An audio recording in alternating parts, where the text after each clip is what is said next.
마법의 용은 기적 같은 아름다움과 치유력을 지닌 여신을 불러내려 한다. 그러나 김 여사 대신 오진 씨가 어리둥절하고 혼란스러워 보인다. 그는 자신이 죽었을 것이라고 생각하고 과거를 회상하기 시작한다. 수의대에서의 힘든 시절, 잦은 꾸중, 그리고 마침내 수의사 면허를 취득한 후 버려진 반려동물들을 돌보며 3년간 저임금으로 일했던 시간들을 떠올린다.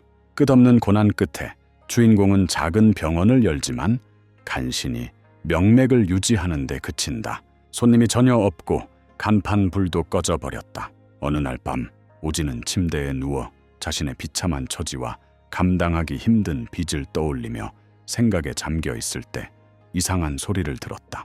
그가 반응하기도 전에 우리 소녀는 갑자기 보물로 둘러싸인 동굴에 갇히고 눈부신 소환진이 그를 둘러싸고 있었다. 자신이 지옥에 떨어졌다고 확신하는 그는 자신이 왜 그곳에 끌려왔는지 알고 싶어 한다.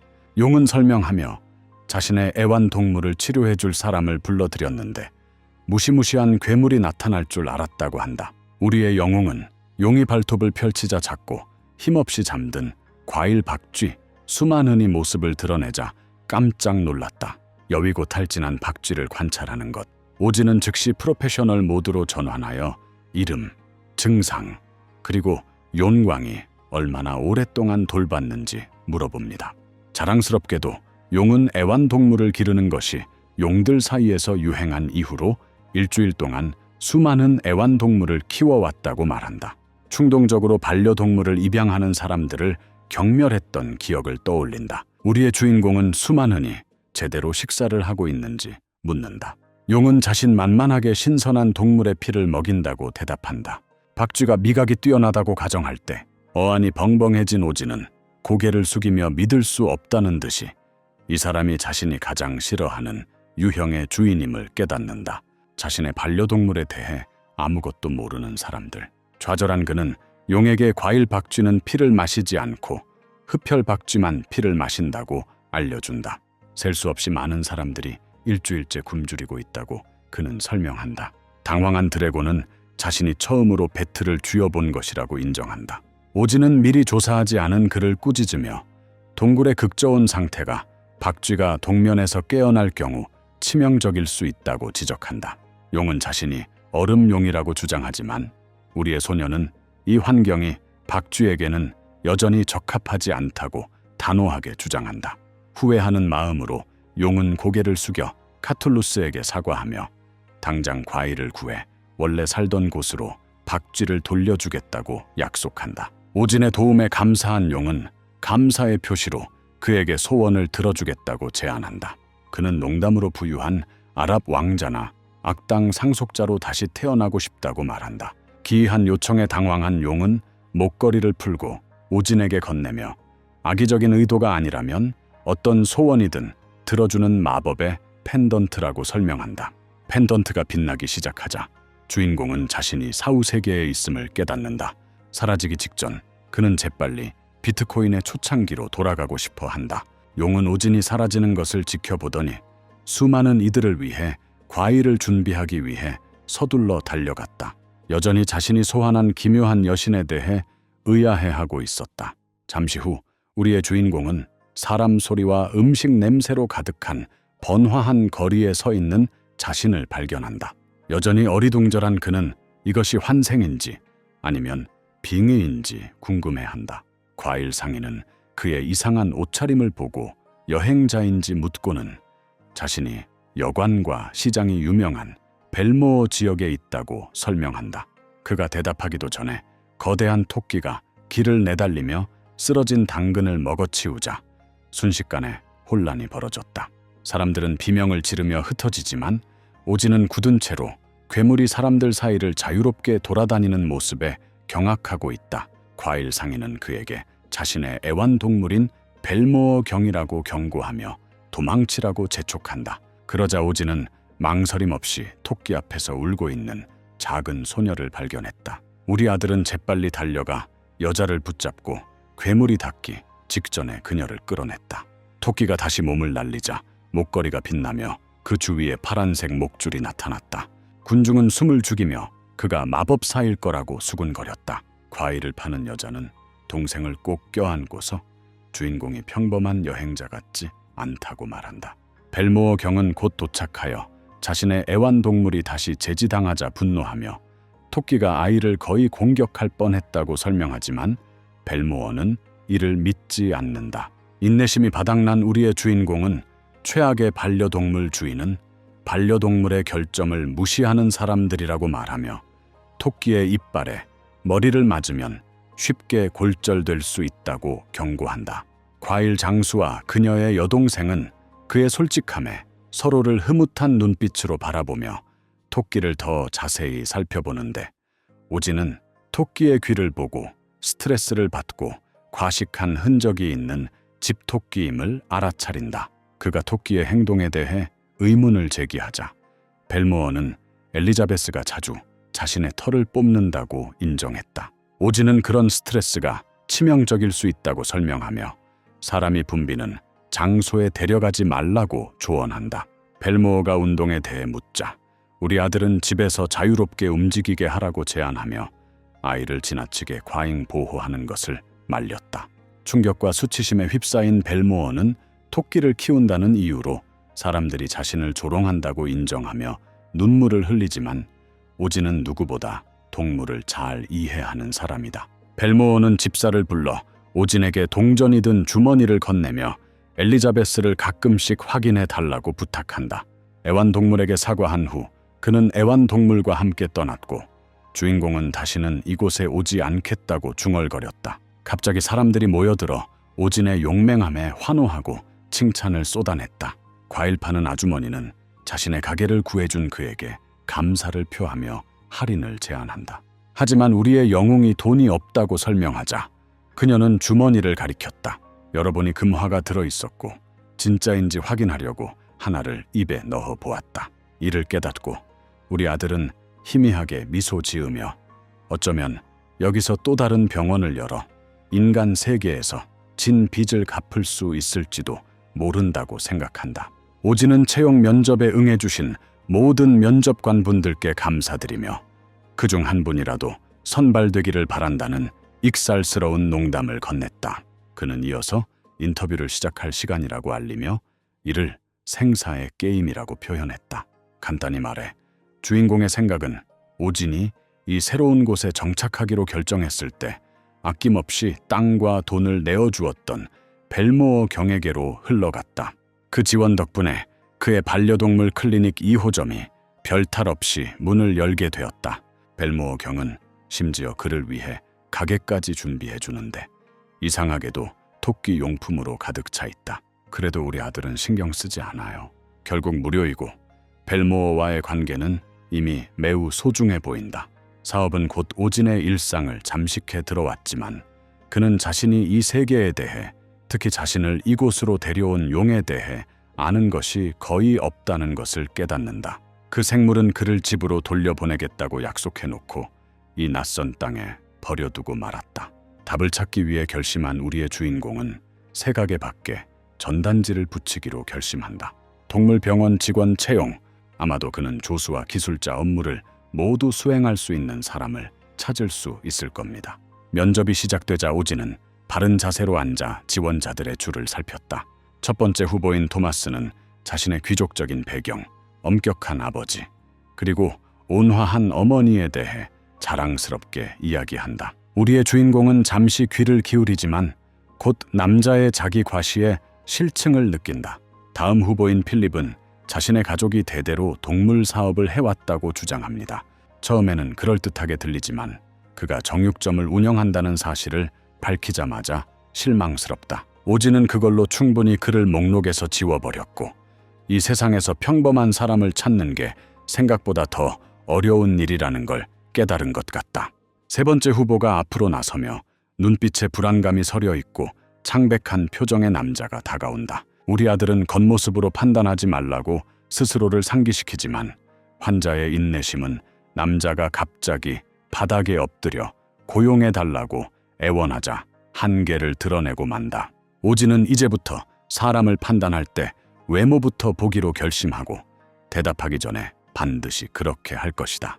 젊은 여성이 말없이 지원자 줄에서 걸어 나온다. 그녀는 남자의 얼굴을 주먹으로 쳐서 방 안으로 날려보냈다. 그녀는 셀리나라는 이름으로 자신을 소개하며 기본적인 치료에 대한 경험을 가진 떠돌이 동물 전문가라고 밝혔다. 오진은 그녀의 자신감과 침착함에 깊은 인상을 받아 즉석에서 그녀를 고용한다. 다음 날 오후 주인공은 새로 개업한 아늑한 진료실 안에서 창문으로 들어오는 따뜻한 햇볕을 받으며 편안하게 쉬고 있었다. 벌써 전고인데 셀리나는 아직 나타나지 않았어요. 아마도 또 성급하게 사람을 고용한 것 같다. 그는 또 다른 일자리를 올릴지 말지 고민하고 있다. 문 두드리는 소리가 들리면 주의하세요. 새로운 조수를 기대하며 열어보니 낯선 남자가 서 있었다. 몇 분 후 남자는 편안하게 앉아 차를 마시며 오진이가 공손하게 미소 짓고 있다. 하지만 안에서는 우리의 영웅이 축하하고 있어요. 드디어 첫 고객을 확보하여 빚 청산을 위한 첫걸음을 내디뎠다. 그는 자신의 성급한 성격 때문에 실패했던 이전 클리닉을 떠올린다. 그는 개 이빨을 닦는 것을 거부하는 고객에게 화를 내며 소리쳤던 일을 생생하게 기억하고 있다. 그 후로 그는 무례하고 정신 나간 수의사로 소문이 퍼져나갔다. 이번에는 오진이 웃으며 침착하게 행동해 고객의 지갑에서 돈을 빼내기로 결심한다. 현재로 돌아온 그는 남자의 애완동물에 대해 묻는다. 낯선 이는 미소를 지으며 자신의 주머니를 가리키더니 작은 도마뱀 한 마리를 꺼냈다. 그 도마뱀의 이름은 폴야크였다. 우리 아들은 거의 안도한 표정이에요. 이 세상에 흔히 볼 수 있는 기이한 동물들 중 하나가 아니라 한 번쯤은 평범한 생명체로 보인다. 그 안도감은 남자가 태연하게 꼬리를 잡아 떼어낼 때까지 잡아당겼다고 인정하자 오래가지 못했다. 오진은 그를 꾸짖고 싶은 충동을 억누르고 도마뱀에게 시선을 돌린다. 그는 폴자크를 주에 깊게 살펴보고 피부가 건조하고 붉어진 것을 확인했다. 이는 부적절한 탈피의 분명한 징후이다. 그가 이 이야기를 꺼내자 남자는 폴야크가 공격적일 수 있다고 경고했다. 거의 즉시 그 작은 생명체는 오디온이 반응하기도 전에 주인공을 향해 불꽃을 뿜어내며 자신을 옳게 증명했다. 셀리나가 문을 박차고 들어와 그를 옆으로 밀어내며 공격을 피한다. 불길이 그들 뒤에 벽을 태우고 그는 어안이 벙벙한 채 입에서 피를 살짝 흘렸다. 침착함을 되찾으며 그는 맞았을 때 덜 아팠을지도 모른다고 중얼거린다. 그는 새 지점에서 첫 환자를 살모사라는 사실을 깨닫는다. 살모사는 불을 내뿜는 도마뱀으로 맨손으로 다루기 어렵다. 그는 진료소에 방화 기능이 있는 물건이 있는지 궁금해한다. 한편 남자는 셀리나를 꿈결처럼 바라보며 아름답다고 칭송하고 셀리나는 그에게 그 생물을 어디서 찾았는지 묻는다. 그는 마을 뒤 산에서 주웠다고 자랑스럽게 설명하며 첫눈에 반했다고 주장했다. 셀리나는 도롱뇽이 과도한 사냥으로 인해 멸종 위기종이기 때문에 기르는 것이 불법이라고 그에게 말한다. 그래도 그녀는 그가 동물을 의료 목적으로 잠시 보관하고 있다고 주장하면 당국은 그가 나중에 동물을 풀어주면 크게 문제 삼지 않을 것이라고 안심시킨다. 그러나 남자는 폴야크를 꽉 붙잡고 눈물을 글썽이며 놓아주지 않는다. 갑자기 그는 문으로 달려가 외쳤다. 아무도 자신의 사랑하는 도롱뇽과 떼어놓을 수 없다고. 오그는 믿을 수 없다는 듯이 열린 문을 멍하니 바라보고 있다. 셀리나는 잠시 망설이다가 우리의 영웅이 그녀에게 그를 쫓아가라고 소리치자 망설임을 떨쳐내고 달려간다.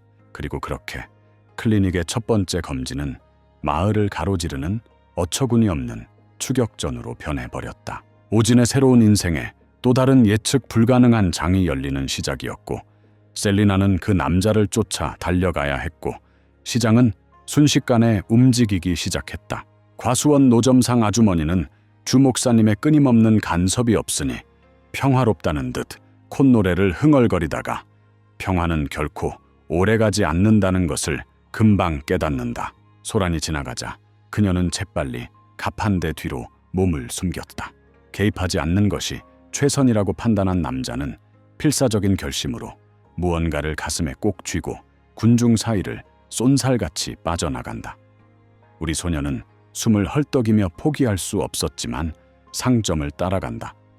여자는 혼란을 지켜보며 무슨 일이 일어나든 자신과는 상관없다고 중얼거린다. 도망치는 남자는 사람들이 자신의 프로젝트를 훔치려 한다고 격렬하게 중얼거린다. 우리의 주인공과 셀리나는 지칠 때까지 추격을 계속하다가 결국 지쳐서 멈춘다. 숨을 고른 그녀는 오군이 도롱뇽의 긴급한 상태에 집중하는 것보다 운동이 더 필요할 것 같다고 말했다. 그는 그 생물이 탈피를 너무 많이 해서 위험할 정도로 겹겹이 쌓였고 즉각적인 도움이 필요하다고 인정했다. 셀리나는 위험을 떠올리며 표정이 굳어졌다. 탈피에 실패한 도롱뇽은 결국 부화하게 된다. 주변의 모든 것을 파괴하는 내면의 불꽃. 쉴 시간이 없어요.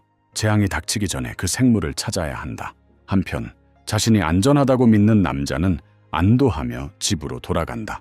그는 폴자크를 탁자 위에 올려놓으며 둘이 함께 있는 것이 운명이라고 말한다. 그의 기쁨은 노래를 시작하자마자 예술적 영감으로 빠르게 변하며 기묘한 멜로디가 공기를 가득 채운다.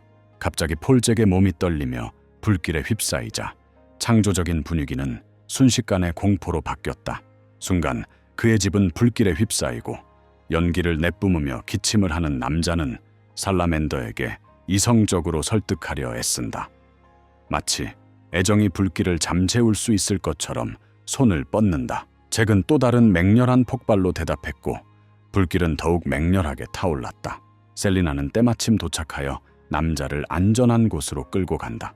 한편 우리의 주인공은 맹렬해진 괴물을 제압하기 위해 더위에 맞서 굳건히 버틴다. 그는 지금쯤 소화기가 있으면 좋겠다고 씁쓸하게 생각한다.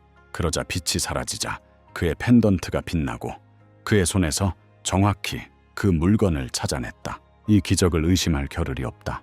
그는 살라멘더의 저항이 사라지고 방 안이 조용해질 때까지 앞으로 달려나가 불길을 끄고 불이 꺼지면서 희미하게 들리는 증기 소리만이 남을 때까지 기다린다. 셀리나는 주변을 살핀다. 남자는 폐허 속에 앉아 그 난폭한 행동이 탈피에 실패한 탓이라고 중얼거린다. 그는 다음에는 포랴크를 더 잘 돌보겠다고 주장한다. 그의 어조는 어긋난 애정에 매달려 있었다. 우리의 주인공은 그 남자가 진정한 보살핌이 무엇인지 알고 있는지 궁금해하며 조용히 그를 바라본다. 이해 없이 사랑한다는 것은 바다처럼 헌신으로 위장한 이기심일 뿐이다. 나중에 숲 프로젝트에서 드디어 탈피했다. 셀리나는 훨씬 더 생동감 있게 보인다고 말했고 우리 아이는 그 크기에 어안이 벙벙한 채로 바라보고 있었다. 남자는 씁쓸한 자부심을 품고 도롱뇽을 바라보며 이제 야생으로 돌려보내야 할 때라고 중얼거린다. 그는 폴자크가 나무들 사이로 사라지는 모습을 지켜보며 어떤 생명체도 이해할 수 없는 보살핌과 기억에 대한 약속을 속삭인다. 오디오는 그런 감정에 눈을 굴리며 이런 일이 더 큰 문제를 일으킬 뿐이라고 생각하지만 그 남자는 거의 눈치채지 못한다. 그는 스스로 이 작별이 고귀하다고 생각한다. 폴짝이 멀리 떨어진 바위에서 잠시 멈춰 거대한 불덩이를 하늘로 쏘아 올리자 예상치 못한 순간에 분위기가 부드러워진다. 불꽃이 찬란한 불꽃놀이로 피어오르며 황혼을 눈부신 색으로 물들인다. 남자는 감정에 휩싸여 위를 응시하고 주인공은 마침내 치료가 완료되었음을 조용히 인정한다. 며칠 후 같은 남자가 다시 마을 광장에 나타나 자신을 로어샤치라고 부른다. 분수대 옆에서 기타를 연주하는 그는 오진의 모험을 주제로 한 독특한 선율을 노래하며 주변에서 아이들이 춤을 추고 있다. 이 노래는 들리는 사람마다 기분을 좋게 만드는 불길처럼 퍼져나간다. 셀리나는 반쯤은 재미있어 하며 멀리서 지켜보고 우리의 주인공은 그녀 옆에 서 있다. 그는 사람들이 자신의 반려동물을 데려오려는 이야기를 하는 것을 보고 무덤덤하지만 어렴풋이 궁금해한다. 오진은 심지어 로르샤흐를 노래하며 칭찬하는 자신을 발견한다. 곧이어 결과가 나타난다. 오진의 동물병원 밖에는 인파가 너무 많아 도로 전체를 막고 있다. 수십 명이 그의 이름을 외치며 치료를 요구하고 주목받기를 간절히 원한다. 우리 아들은 조용했던 나날들이 끝났음을 깨닫고 얼어붙은 채 앉아있다. 셀리나는 끝없이 늘어선 줄을 바라보며 소란과 혼란 속에서 차라리 사직하는 게 낫겠다고 중얼거린다. 오진은 자신의 작은 진료실이 뜻하지 않게 마을에서 가장 바쁜 곳이 되었다는 사실을 깨닫는다. 평범한 아침이에요. 오진이의 진료실 밖에서 새들이 지저귀는 소리가 들리고 진료실 문 앞에는 긴 줄이 늘어선 사람들로 붐비고 있다. 그는 환자를 진찰을 마치고 세션이 끝났음을 알리며 진행 상황을 확인하기 위해 후속 진료를 권유한다. 셀리나는 그의 옆에 서서 이대로라면 다음 주가 되기 전에 시체가 될 거라며 할 수 있을 때 돈을 벌어야 한다고 말했다. 우리 아들은 개업한 지 2달이 지났음을 되새기며 다음 환자를 부르고 있다. 두 번째 클리닉은 활기찬 아침 손님들 덕분에 번창하고 있다. 처음 며칠은 손님이 너무 많아 힘들었지만 수입을 보고 나니 상황이 나아졌다. 손님이 들어와서 아직 영업 중인지 물어봅니다. 셀리나는 즉시 문을 닫았다고 말하지만 오진은 그 사람을 들여보낸다.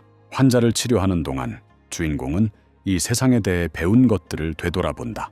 밖에서는 사람들이 반려동물에 대해 이야기하고 있어요. 코코가 잘 먹지 못하고 있다는 이야기가 있어요. 또 다른 사람은 고양이의 충혈된 눈을 지적한다. 개와 고양이는 이곳에서도 인간과 가까운 관계를 유지하지만 질병의 종류는 상당히 다를 수 있습니다. 나중에 오진은 몸을 쭉 펴며 오늘 하루가 정말 피곤했다고 말했다. 셀리나는 그에게 다음 사건이 마지막이라고 알린다. 궁금해진 그는 그게 무슨 동물인지 물었고 셀리나는 한때 사냥에 사용되던 샤먼이라고 설명했다. 지금은 인기 있는 반려동물이지만 주인을 제외한 다른 사람들에게는 공격적인 성향을 보여 가장 높은 유기율을 기록하고 있다. 우리의 주인공은 유행을 따라 애완동물을 사는 사람들은 사라져야 한다고 중얼거린다. 그는 무당들이 사람의 몸통만큼 키가 자랄 수 있고 야생 멧돼지의 가죽을 뚫을 만큼 날카로운 발톱과 이빨을 가지고 있다는 이야기를 들은 적이 있다고 회상한다. 셀리나는 그에게 조심하라고 경고한다. 다음 손님은 눈에 띄게 지친 모습의 무당 강아지를 보여주는데 태어난 지 2달밖에 되지 않았다. 주인은 어제부터 다리를 절뚝거렸다고 설명합니다. 오진은 다리를 살펴보며 이 나이의 강아지는 건강한 관절을 가져야 한다고 언급한다. 발바닥을 확인하던 그는 발에 박힌 가시를 발견하고 핀셋으로 제거한 뒤 상처를 소독하고 잘 아물 것이라고 안심시켰다. 작은 무당이 비틀거리며 움직이고 주인공은 조용히 지켜보는 동안 셀리나는 주인이 떠나는 것을 흘끗 보며 약간 호기심을 품는다. 오진은 한숨을 쉬며 드디어 하루가 끝났다고 안도했다. 셀리나는 그가 행복해 보인다고 말했다. 그는 강아지가 귀여워서인지 아니면 교대 근무가 끝났기 때문인지 묻는 그녀의 말에 어리둥절한 표정을 짓는다. 셀리나는 그가 돈 말고 다른 이유로 행복한 모습을 보기 드물다고 놀린다. 오진은 오늘 환자들 중 심각한 부상을 입은 사람은 아무도 없었다고 답하며 수의사로서 가장 힘든 점은 아픈 동물들을 보는 것이라고 설명한다. 그가 더 많이 신경 쓸수록 더 아프기 때문에 그는 거리를 두려고 노력한다. 그의 생각은 옛 세상에서 온 손님, 한 달 더 애완동물을 맡기고 떠난 사람으로 향한다. 휴가 중에 우리 아들은 예전에 그들을 날카롭게 대했던 일을 떠올리며 그때부터 보호자들에게 더 자주 잔소리를 하기 시작했다는 것을 깨달았다. 마감 시간이 다가오자 셀리나는 다시 어두워지는 것을 지적하며 많은 손님들이 있다는 사실을 언급하고 해 지기 전에 서둘러 움직이라고 재촉한다. 갑자기 인터뷰에 나왔던 남자가 밖에서 도움을 요청하며 나타난다. 오진은 셀리나에게 퇴마 의식을 감당할 수 있는지 묻는다. 그녀는 육체적인 공격이 실제로 영혼에 효과가 있다면 가능할 수도 있다고 대답했다. 남자가 갑자기 들어와 주인공을 붙잡고 창문 밖으로 끌고 나가며 셀리나는 말문이 막혔다. 이후 숲속에서 오진은 땅에 누워있고 남자는 거듭 사과하며 자신이 우리 주인공이 그렇게 체력이 약할 줄은 몰랐다고, 언덕 하나도 오르지 못할 줄은 몰랐다고 변명한다. 오진은 자신이 누구인지 알고 싶어 한다. 이게 유령이 아니라는 걸 깨달았어. 남자는 자신을 영토의 행정 공무원인 신이라고 소개하며 주인의 토끼를 진정시키는 재능을 듣고 주인공을 그곳으로 데려왔다고 설명한다. 그녀는 그에게 길 잃은 개를 잡아달라고 부탁한다. 오진은 자신이 수의사일 뿐 동물 구조자가 아니라고 주장하며 거절한다. 셀리나가 근처에 나타나며 그들은 구조대가 아니라고 따끔하게 덧붙인다. 그녀는 그들이 남은 유일한 희망이라고 주장하며 2달 전 길 잃은 개가 새 산책로 공사가 시작될 예정인 산 중턱의 한 자리를 차지했다고 설명한다. 잡으려고 애썼지만 개가 너무 빠르고 공사 시작일은 모레부터예요. 만약 그걸 잡을 수 없다면 군대가 파견될 것이며 발견 즉시 동물을 사살할 것이다. 우리의 영웅은 침묵을 지키다가 마침내 개가 어디에 있는지 묻고 동물을 포획한 적이 없으며 그저 관찰하고 싶을 뿐이라고 분명히 밝힌다. 신 씨는 조금 더 산 위로 올라가야 한다고 동의하며 말했다. 오진은 아직 동의하지 않았다는 것을 상기시켜 준다. 그는 그냥 구경하러 온 거예요. 셀리나는 아는 듯한 미소를 지으며 그가 분명히 그 광경을 보고 나서 그렇게 할 거라고 말한다. 신 씨는 길고양이가 주로 머무는 곳을 지적한다. 갑자기 소음이 그들의 주의를 끌고 한 무당이 그림자 속에서 나타난다. 오진은 즉시 이를 알아차렸고 셀리나는 많은 사람들이 무당을 키우지만 그만큼 많은 사람들이 결국 그들을 버린다는 사실을 지적했다. 요즘에는 무속인을 두는 것이 유행처럼 번져서 많은 사람들이 무속인을 두지만 대부분은 결국 방치되고 잊혀지게 된다. 오진은 앞에 있는 무당의 상태를 살피며 거의 2달 동안 혼자 살아남아 왔고 그 기간 동안 제대로 된 식사를 하지 못했을 것이라고 짐작할 수 있었다. 갑자기 숲에서 이상한 소리가 울려 퍼지며 모두를 깜짝 놀라게 했고 이는 어떤 괴물의 소리라고 생각되었다. 우리의 주인공은 무당이 날카로운 비명을 지르며 그에게 달려들자 그 소리에 귀를 기울이며 몸을 돌린다. 셀리나는 재빨리 나서서 우리 아이를 위험에서 구해내고 너무 가까이 있으면 위험하다고 경고한다. 오진은 분노한 개에게 등을 돌리고 도망치는 것이 최악의 반응이라고 지적했고 셀리나는 아무런 조치를 취하지 않으면 동물이 자신을 물어뜯을 것이라고 반박했다. 그러자 우리의 영웅은 달리면 오히려 괴물을 더 자극할 뿐이라고 설명한다. 그가 생각을 마무리하기 전에 주의를 돌릴 방법을 찾아야 한다. 무당이 뜻밖에도 가버렸다. 여전히 모두가 갑작스러운 침묵에 놀라 얼어붙고 주인공은 왜 이런 일이 멈췄는지 의문을 품으며 소리내어 질문한다. 그는 신이 그 동물을 사냥개라고 묘사했던 것을 떠올리며 만약 정말로 화가 났다면 그렇게 쉽게 물러서지 않았을 텐데 바로 눈앞에서 무당이 조용히 숲속으로 되돌아가는 것을 지적했다. 셀리나는 개들의 마음을 진정으로 이해하는 사람은 아무도 없다고 중얼거린다. 한편 신은 그 생물이 사람들을 자주 쫓아내는 이유를 설명한다. 그 행동이 너무 성가셔서 인근 마을 주민들이 끊임없이 불만을 제기하고 있습니다. 오진이 귀를 기울이자 호기심이 발동하기 전에 생각에 잠긴다. 그는 그들이 어떤 불만을 제기했는지 묻고 그녀는 현지인들이 그 동물을 산을 배회하는 흉포한 짐승으로 부르며 위험하다고 여겨 포획을 요구한다고 설명한다. 우리의 영웅은 이에 대해 생각하다가 혹시 실제로 이 때문에 다친 사람이 있는지 궁금해하며 소리내어 질문한다. 신은 본능적으로 동의하기 시작하지만 잠시 멈춘 후 단 한 명도 피해를 입은 적이 없다고 인정한다. 주인공은 셀리나에게 시선을 돌리며 셀리나가 한때 주술사들의 주군에 대한 충성심을 언급한 것을 떠올리고 여전히 그 말을 믿고 있는지 물어본다. 셀리나는 자신이 맞다고 확인했고 오진이는 마치 무언가가 머릿속에 딱 들어맞은 듯 표정이 살짝 변했다. 다음 날 아침 오진과 셀리나는 상이슬게 있는 가장 가까운 마을로 향했다. 그들의 관심사는 길 잃은 개를 마주치는 것에서 벗어나 그 뒤에 숨겨진 이야기를 찾아내는 대로 옮겨간다.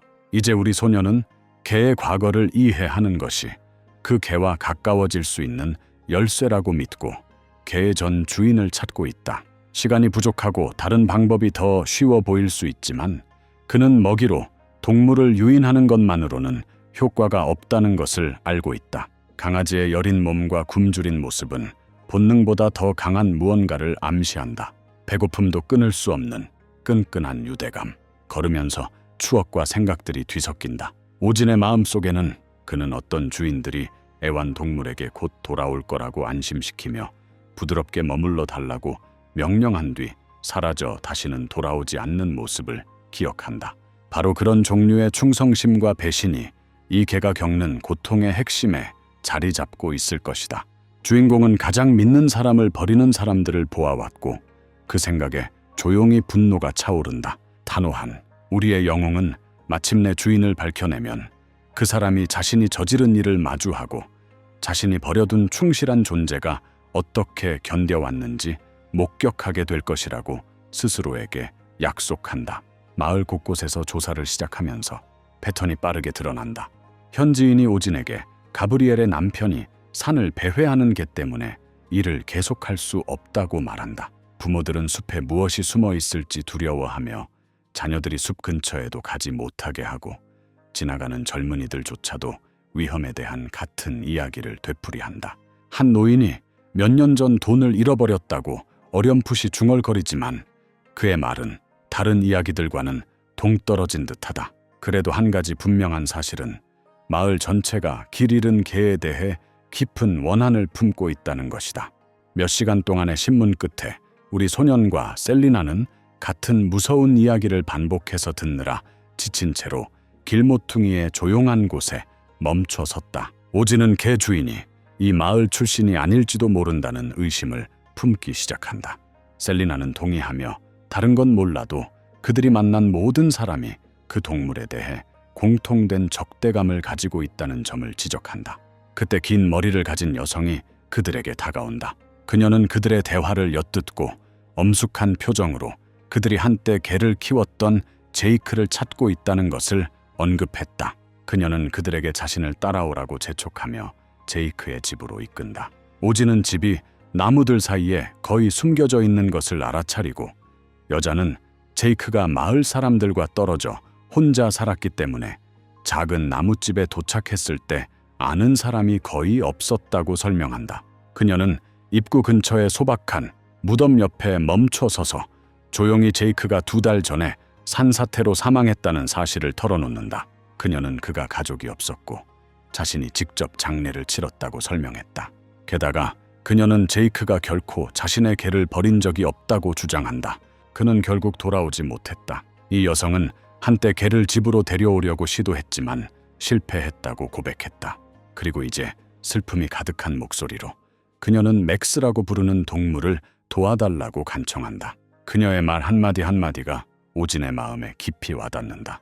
조용히 후회가 밀려오며 자신이 상황을 잘못 판단했다는 것을 깨닫는다. 우리의 영웅은 제이크의 평화를 위해 조용히 기도하며 후회를 표하고 무슨 일이 있어도 맥스를 구하겠다는 굳은 약속을 한다. 이후 숲으로 돌아온 신은 방금 도착한 장교들에게 다음 날 이들을 만날 줄 알았다고 말하며 그들이 예상보다 일찍 임무를 마쳤을 것이라고 덧붙였다. 그는 맥스를 죽이는 현재 임무를 내일로 연기하자고 제안하지만 경찰관들은 그 제안을 거절한다. 그중 한 명은 기다릴 이유가 없다고 주장하며 이 문제를 즉시 처리해야 한다고 주장한다. 마을 사람들이 이미 개를 싫어하니 예정보다 일찍 하루를 끝내도 아무도 반대하지 않을 거라고 그는 생각한다. 제이크의 집으로 돌아온 오지는 안으로 들어서자마자 공기 중에 은은하게 퍼지는 약초 향을 감지했다. 이는 제이크가 약초꾼이었음을 분명히 보여주는 증거였다. 셀리나는 당분간 주인의 채취가 남아있는 물건을 가져가자고 제안하며 근처에 걸린 옷들을 가리켰다. 우리의 영웅들은 선반 위에 놓인 사진 프레임에 시선을 빼앗겼다. 그 사진에는 제이크와 맥스가 함께 있는 모습이 담겨 있었다. 그는 자신의 개를 그토록 깊이 아끼던 사람에게 무슨 일이 일어났을지 궁금해한다. 그러자 셀리나는 벽에 걸린 사진을 발견하고 가리켰다. 이 그림은 만드레이크를 그린 거예요. 그녀는 제이크가 분명 하나를 찾고 있었을 거라고 말했다. 우리 아들은 예전에 영화에서 만드레이크를 본 적이 있다고 말했고 셀리나는 만드레이크가 매우 희귀하고 채집하기 어려운 식물이라고 설명했다.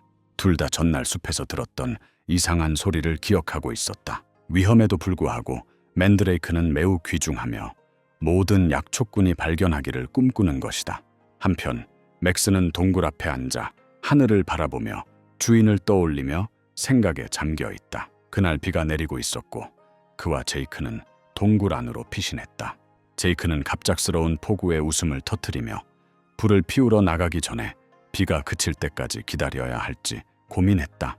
그는 맥스에게 담요를 덮어주며 가만히 있으라고 말했고, 그렇지 않으면 감기에 걸릴 거라고 했다.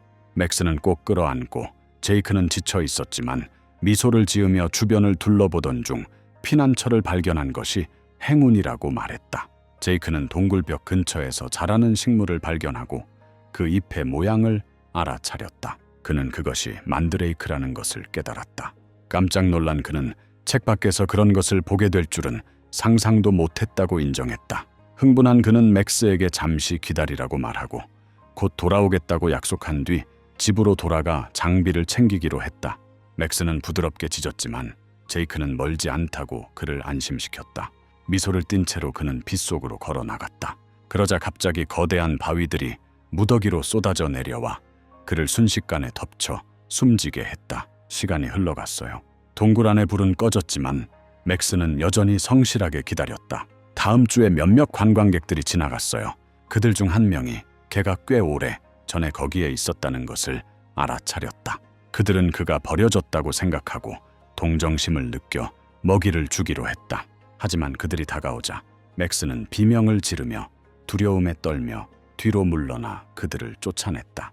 놀란 관광객들은 개가 위험하다며 주인이 개를 버린 것이 당연하다고 중얼거리며 떠났다. 맥스는 동굴로 돌아와 다시 앉았고 제이크가 돌아오지 않을 것이라는 사실을 모른 채 그를 기다리고 있었다. 현재 맥스가 제이크를 떠올리는 장면, 경찰관들이 다가와 늦어지고 있으니 서두르지 않아도 된다고 제안한다. 그들은 곧 숙소로 가야 해요.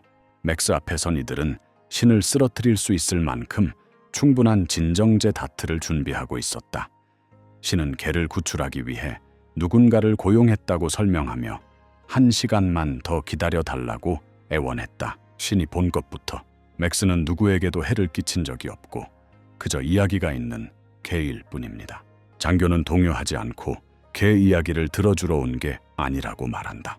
주민들을 보호하는 것이 그들의 임무이며 그것이 가장 중요한 일입니다. 총을 들어 조준하는 순간 맥스는 숨을 가쁘게 몰아쉬고 경찰관이 반가쇠를 당기려는 찰레 산자르와 오진이 도착한다. 산자르는 그를 막으며 길 잃은 고양이를 해치지 말고 구해야 한다고 주장한다. 그 순간 맥스는 자신의 주인이 부드럽게 미소 지으며 자신의 앞에 서 있는 환영을 보았다. 그 그림은 그가 자신을 데리러 왔다는 것과 맥스가 오랫동안 기다렸다는 것을 알려준다. 기쁨에 넘쳐 맥스는 꼬리를 흔들며 주인이 드디어 돌아왔다고 믿으며 앞으로 나아간다. 우리의 주인공은 점점 더 가까이 다가간다. 그의 목소리는 낮고 부드럽게 자신이 맥스가 기다려온 사람이 아님을 인정하면서도 이제는 혼자 집으로 돌아갈 시간이라고 말한다. 밤이 숲에 내려앉고 사슴 한 마리가 필사적으로 도망친다. 야생의 생명체가 어둠을 꿰뚫는 노란 눈빛으로 쫓아오며 날카로운 비명을 지르자 숲의 고요함이 깨지고 나무 사이로 울려 퍼진다. 아침이 되자 오진의 조용한 진료실은 한 손님이 뛰어들어와 반려동물 문제로 다급하게 도움을 요청하는 바람에 소란스러워졌다. 우리의 영웅은 아래를 내려다보며 거의 몸을 뒤집을 수 없을 정도로 과체중인 분홍색 판다를 발견한다. 그는 믿기지 않는다는 듯 중얼거리고 주인은 판다가 약해져서 이제는 하루에 겨우 7끼만 먹고 있다고 주장하며 한숨을 쉬며 건강한 체중을 되찾지 못하면 심각한 병에 걸릴 수 있다고 경고한다. 주인은 믿을 수 없다는 듯 충격을 받은 표정을 짓고 있었고 우리 소녀는 더 이상 말없이 다음 환자를 불렀다. 신은 평소와 같이 공손한 미소를 지으며 주인공에게 정중하게 인사를 건넨다. 그를 보는 순간 한때 주인을 잃고 산에서 내려왔던 개 맥스가 떠올랐다. 맥스는 제이크의 죽음을 받아들이지 못해 주인님의 무덤 곁에 며칠 동안 머물렀다. 마을 사람들 모두에게 동정받다가 마침내 자신을 찾아와 돌봐준 사람에게 마음을 열게 되었다. 돼지. 오진이 그곳에 온 이유를 묻고 맥스에게 무슨 일이 생겼는지 묻자 슐라이는 이를 부인하며 가방에서 만드레이크 식물을 꺼내 보여준다. 셀리나는 그것에 대해 이상한 점을 알아차린다. 뿌리가 흙 위로 드러나 있다. 대부분의 맨드레이크가 깊게 묻혀 있는 것을 선호하는 것과 달리 신은 제이크가 세상을 떠나기 전에 맨드레이크를 발견하고 기념품으로 간직하기로 결정했다고 설명한다. 그러나 다시 심으려 하자 만드레이크는 밤낮으로 끊임없이 뿌리째 뽑혀 나오며 마을 사람들 모두가 귀마개를 써야 할 정도로 괴성을 질렀다. 일부는 고막이 파열되는 부상을 입기도 했다. 셀리나는 맨드레이크가 주변 환경에 예민하게 반응하는 것으로 알려져 있기 때문에 그런 행동이 일어날 수 있다고 언급한다. 신은 식물이 관리 불가능해졌다고 한숨을 쉬며 지금은 잠들어 있어서 조용할 뿐이라고 덧붙였다. 하지만 깨어나면 혼란이 시작된다. 그는 오진이 그걸 받아주길 간청한다. 우리의 주인공은 거부하며 식물이 아닌 동물을 치료한다고 주장하고 비명을 지르는 것은 어떤 것도 고려할 수 없다고 단언한다. 한 포도나무는 자신이 식물도 동물도 아닌 훨씬 더 끔찍한 존재인 악마라고 주장한다. 오진은 그게 사실이라면 더 이상 말을 주고받지 말고 교회가 더 나은 장소일 거라고 응수했다. 만드레이크는 돼지떼가 동요하는 소리를 내며 깨어난다고 외치고 서둘러 그곳을 떠났다. 우리의 영웅이 맞기도 전에 동료들과 함께 진료소를 도망치는 모습. 실망한 오진은 그들을 향해 욕설을 내뱉으며 사람들이 많은 것을 버리는 건 봤어도 식물은 본 적이 없다고 중얼거렸다. 셀리나는 재빨리 맨드레이크를 유리 방패로 덮으며 맨드레이크는 귀한 약초이며 잎부터 뿌리까지 모든 부분이 죽어가는 사람을 살릴 수 있다고 상기시켜준다. 우리 아들은 제어할 수 없으면 그 가치에 대해 불평한다. 갑자기 만드레이크가 눈을 떴다.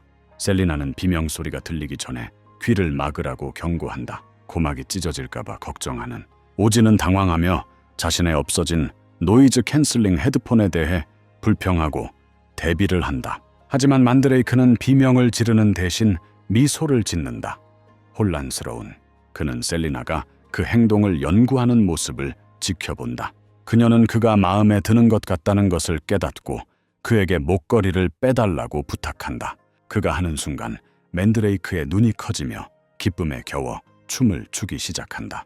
주인공은 믿을 수 없다는 듯 고개를 가로젓고 셀리나는 한 번 봤던 해바라기 인형처럼 행복해 보인다고 말하며 웃는다. 그는 그 비교가 얼마나 역겹게 들리는지 중얼거리지만 셀리나는 일단 방에서 키우라고 간단히 말한다. 그의 항의에도 불구하고 결국 그렇게 하게 된다. 그날 밤 늦게 큰 노크 소리에 잠결에 깨어난 우리의 주인공. 그는 밤에 방문하는 비용이 추가된다고 불평하다가 한 여성이 피를 많이 흘리는 상처 입은 개를 안고 들어오자 그제야 말을 멈춘다. 깊은 상처를 본 주인공은 출혈을 막기에는 상처가 너무 심하다고 중얼거린다. 셀리나는 맨드레이크 잎이 강력한 지혈 특성을 가지고 있다는 것을 상기시키며 그의 지시에 따라 식물에 접근한다. 만드레이크가 그녀를 의심스럽게 바라보자 그녀는 망설이며 오진에게 직접 물어보라고 제안한다. 그는 식물의 허가를 구하는 것에 어처구니 없음을 한탄하면서도 결국에는 그렇게 한다. 그가 잎을 달라고 하자마자 만드레이크는 미소를 짓고 춤을 추며 부드럽게 노래를 흥얼거린다. 당황했지만 우리 아들은 잎을 사용해 출혈을 멈추고 개의 생명을 구했다. 주인공이 하품을 하며 다음 진료를 위해 돌아오라고 말하고 잠자리에 들자 여자는 감사의 눈물을 흘리며 흐느껴 울었다. 반 시간쯤 지나자 또 다른 급한 노크 소리가 그의 휴식을 방해했다. 이번에는 한 남성이 다친 사슴을 품에 안고 문 앞에 서서 도움을 간청하고 있다. 동물의 몸은 잔혹한 상처로 뒤덮여 있고 오진은 그 상처가 사냥으로 인한 것이 아니라 잔혹함을 즐기는 듯한 누군가에 의해 생긴 것이라고 냉소적으로 말한다. 그는 사이코패스가 책임져야 한다고 중얼거린다. 마을 사람들을 혼란스럽게 하며 그게 새로운 괴물인지 묻는 사람들. 어린 소녀가 조용히 도일 남작의 애완 늑대가 장난으로 그런 짓을 한다고 설명하자 주인공의 불신은 분노로 바뀌었다. 그는 귀족을 저주하며 그런 행동이 어떻게 허용되는지 따져 묻는다. 동물보호법의 부재를 외치는 마을 사람들은 남작이 귀족으로서 누구도 건드릴 수 없는 존재임을 상기시킨다. 우리의 영웅은 불의에 맞서 자유, 법, 민주주의에 대해 외치며 항의하지만 셀리나가 사슴 치료에 집중하라고 상기시켜 주기 전까지는 다른 사람들은 그런 개념조차 들어본 적이 없다. 일주일 후 병원 밖에서 대혼란이 벌어졌다. 많은 사람들이 모여 모두들 의사에게 자신의 반려동물을 살려달라고 외치고 있었다. 지치고 압도당한 오진은 더 이상 이렇게 살 수 없다며 분통을 터뜨리고 계급혁명을 외치며 소란에 동참한다. 우리 소녀는 군중을 이끌고 도일 남작의 저택으로 향하며 남작에 대한 비난을 외치고 학대받은 동물들을 위한 정의를 요구한다. 남작의 경비병들이 도착할 때까지 말이다. 주인공을 찾자 그는 그들의 지능이 무서울 정도로 빠르다고 중얼거리며 놀라움에 자신의 이름을 주장하며 앞으로 나선다. 경비병들은 고개를 숙여 그를 선구로 정중하게 안내한다. 안으로 들어가자 바닥에 쓰러진 거대한 피투성이의 팡 늑대를 발견했다. 늑대는 심각한 부상을 입은 상태였다. 도일 남작은 절박한 표정으로 그 옆에 서서 오진에게 사랑하는 반려동물을 살려달라고 애원하며 무엇이든 갚겠다고 약속한다. 우리의 영웅과 셀리나는 엄청난 고통을 안겨준 바로 그 생물을 보고 얼어붙은 듯 멍하니 서 있었다. 일주일 동안 맹수의 공격이 이어지자 마을 사람들은 서쪽 숲에서 목격된 마법의 생물에 대해 소공어리며 모였다. 추방된 늑대가 죽었다는 소문이 퍼졌고 그 후 거대한 인간 잡아먹는 괴물이 숲을 배회하며 동물들을 잡아먹고 사람들을 공격한다는 이야기가 돌고 있다. 공포가 군중을 휩쓸고 지나간다. 일부 사람들은 마을이 망할 것이라고 믿고 더 낮은 마을로 피난 가자는 이야기를 한다. 다른 사람들은 도일 남작이 괴물 토벌 작전을 시작했으니 걱정할 필요가 없다고 주장한다. 그들은 숲에 설치된 거대한 함정과 밤낮으로 순찰하는 군인들을 언급합니다. 마을 사람들은 바론이 믿음직하다고 칭찬하며 그의 보호 아래에서 안전하게 살고 있다고 확신한다. 우리의 영웅은 완전히 알아차린 채 경청한다. 사실은 전혀 다르다. 그는 남작이 아이를 공격한 괴물을 잡으라며 울부짖고 자신의 부하들에게 소리치는 모습을 기억한다. 그의 하인들은 그를 진정시키고 오진에게 조용히 상황을 처리하도록 돕고 있었다. 그 장면은 마치 자신의 세계에서의 미디어 조작을 연상시킨다. 셀리나는 그의 곁에 서서 그의 경계심 어린 표정을 알아차린다. 주인공은 병원으로 옮겨진 부상당한 동물들 대부분이 마을 근처의 동부숲에서 공격을 받았다는 사실을 떠올렸다. 남작의 늑대 사건은 서쪽 깊숙한 곳에서 일어났다. 그럼에도 불구하고 남작의 부하들은 동쪽은 완전히 무시한 채 서쪽 숲을 중심으로 수색에 집중하고 있다. 셀리나도 의심스러운 점을 발견했어요. 마을 사람들은 유령이 출몰한다는 소문이 있는 서쪽 숲에 거의 발을 들여놓지 않았다. 이야기를 나누던 중 유리 공방의 한 남자가 오진이 주문한 주사기가 준비되었다며 안으로 들어오라고 알린다. 입으로 불어 만든 강화 유리로 바륨 분말을 혼합하여 열과 충격에 강합니다. 주인공은 그 기술에 감탄하며 수공예의 깊은 인상을 받아 놀라움을 표하고 손으로 만들었다는 사실에 경이로움을 느낀다. 장인은 그 과정이 힘들었다고 털어놓으며 더 이상 만들 수 없다고 단언한다. 오진은 남자의 망설임에도 불구하고 아낌없이 돈을 지불하며 파트너십을 맺는다. 점차적으로 클리닉에는 여러 새로운 장비들이 들어차고 있다. 리노베이션이 시작되자 셀리나는 정돈된 현대식 구조에 놀라며 레이아웃을 점검했다. 우리 아들은 드디어 이곳이 진짜 병원처럼 느껴진다고 생각했어요. 어느 날 한 남자가 허브 다발을 들고 들어왔다. 그는 다채로운 매력을 선보이며 흥미로운 효과를 자아낸다. 일부는 섭취하거나 흡입하면 졸음을 유발합니다. 다른 약재들은 위통을 완화하거나 기침을 예방하며 한 약재는 살균 작용을 한다. 오진은 믿기지 않는 듯 그들을 살펴보며 그들의 효과가 매우 놀랍다고 느꼈다. 일부에서는 치명적인 질병을 치료할 수 있다는 소문까지 돌았다. 그는 자신의 세계에도 이런 일은 없다고 중얼거리며 셀리나는 그의 회의적인 태도를 비웃는다. 갑자기 한 소녀가 달려와 오진에게 숲에 괴물이 잡혔다며 빨리 오라고 소리쳤다. 병사들과 사냥개 그리고 도일 남작이 부서진 함정을 둘러싸고 서 있다. 나무 사이로 울려 퍼지는 굉음소리. 군인들은 괴물이 궁지에 몰렸다고 주장하며 앞으로 나아간다. 우리의 영웅이 괴물에 다가갈수록 그림자가 나타나더니 이내 작은 고양이가 분노에 찬 울음소리를 내며 드러났다. 모두가 말없이 침묵한다. 병사들은 평범한 길고양이처럼 보여 망설였지만 남작은 그것이 자신의 늑대를 겁먹게 한 바로 그 괴물이라고 주장하며 발톱과 이빨을 증거로 제시했다. 오진은 군인들이 고양이를 덮치는 것을 보고 그들이 진지하다는 것을 깨닫는다. 남작이 웃으며 불태우라고 명령하자 동물은 발버둥치며 울부짖었다. 우리의 주인공은 반대하지만 남작은 대중 앞에서 공개 처형을 위해 고양이를 산채로 끌고 오라고 명령하며 겁에 질린 동물을 지켜보라고 한다. 우리의 주인공은 자신의 세계를 떠올리게 된다. 한 남자가 다친 고양이를 자신의 클리닉으로 데려왔고 자신이 쇼핑 구역에서 고양이를 먹이로 주던 중 누군가 고양이의 울음소리를 듣고는 고양이를 데려갔다고 설명했다. 오진은 그런 사람들을 악마라고 부르며 무엇보다도 동물 학대자들을 경멸했다. 현재로 돌아온 고양이는 그물을 찢고 나가자 병사들은 다시 잡으라며 소리치며 당황했다. 갑자기 우리 아이가 생각이 떠올랐어요. 그는 모두에게 입과 코를 가리라고 소리쳤다. 그리고 고양이의 이마를 가리킨다.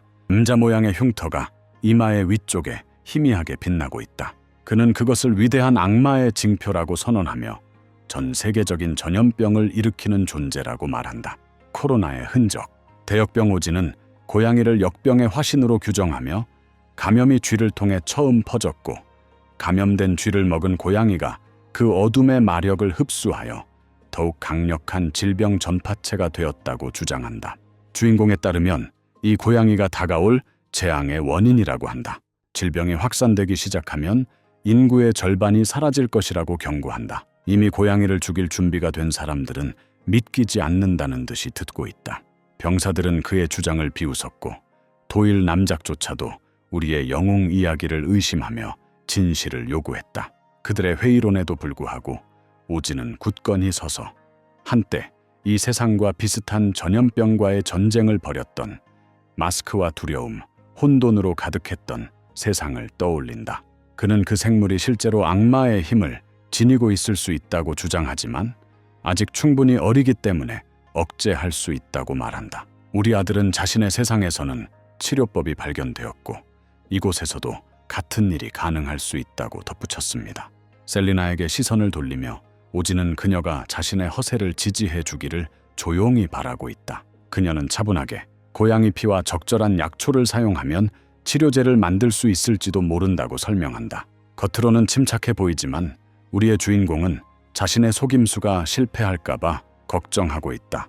병사들은 그 이야기를 어리석다고 비웃었지만 긴장이 더 고조되기 전에 남작은 오진에게 일주일 동안의 시간을 허락했다.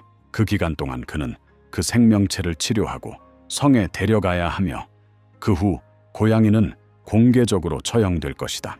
진료실로 돌아온 주인공은 안도의 한숨을 내쉬며 셀리나의 빠른 판단력에 감탄하고 그녀가 얼마나 능청스럽게 연기했는지 칭찬했다. 그녀는 거짓말을 하지 않았다고 대답했다. 기술적으로 이 생물과 만드레이크 뿌리를 이용해 치료제를 만들 수 있지만 수백 개의 만드레이크가 필요할 것이다. 그녀는 그가 왜 그 동물을 구하려 하는지 묻고 동물이 깨어나면 힘을 통제하기 어려울 수 있다고 경고한다. 오진은 이 고양이가 마을 공격을 일으킨 범인이 아니라고 설명한다. 그는 동물들의 부상 기록을 보여주며 그 상처들이 고양이가 낼 수 있는 상처들과 크기나 모양이 다르다는 점을 지적한다. 그 패턴은 완전히 다른 포식자를 암시한다. 셀리나는 빠르게 진실을 깨닫는다. 마그마 바론 도일의 늑대가 진짜 범인이었을 것이고 고양이는 그저 자신을 방어했을 뿐이다. 주인공은 동의하지만 한때 마그마를 숨겼던 남작이 갑자기 다른 짐승을 탓하며 공개적으로 사냥을 시작한다는 점이 의심스럽다고 생각한다. 그는 사냥이 고양이를 진짜 목표로 삼은 위장일 뿐이라고 의심한다. 셀리나는 이 설명이 남작이 생포된 채로 살아있는 생물을 원했던 이유와 오진이가 불안정하게 설명한 것을 받아들인 이유를 설명해 줄 것이라고 말했다. 너무 쉽게 그의 서툰 거짓말에 대한 언급은 우리의 주인공을 짜증나게 했지만 곧 그의 관심은 고양이의 상처로 옮겨갔다. 이마의 흉터는 일반적인 상처가 아니며 다리에 남은 오래된 상처들은 오랜 기간 동안 겪은 고통을 암시한다. 그는 이 생물이 겪은 일에 대한 진실을 밝히기로 결심한다. 셀리나는 그가 예전 그녀가 믿었던 탐욕스럽고 무관심한 수의사가 아님을 깨닫고 그를 주에 깊게 지켜본다. 그가 동물을 다루는 방식에는 부드러움이 느껴진다. 그러다 갑자기 우리 아이가 고양이를 껴안고 털에 얼굴을 묻으며 부드럽고 따뜻하다고 말한다.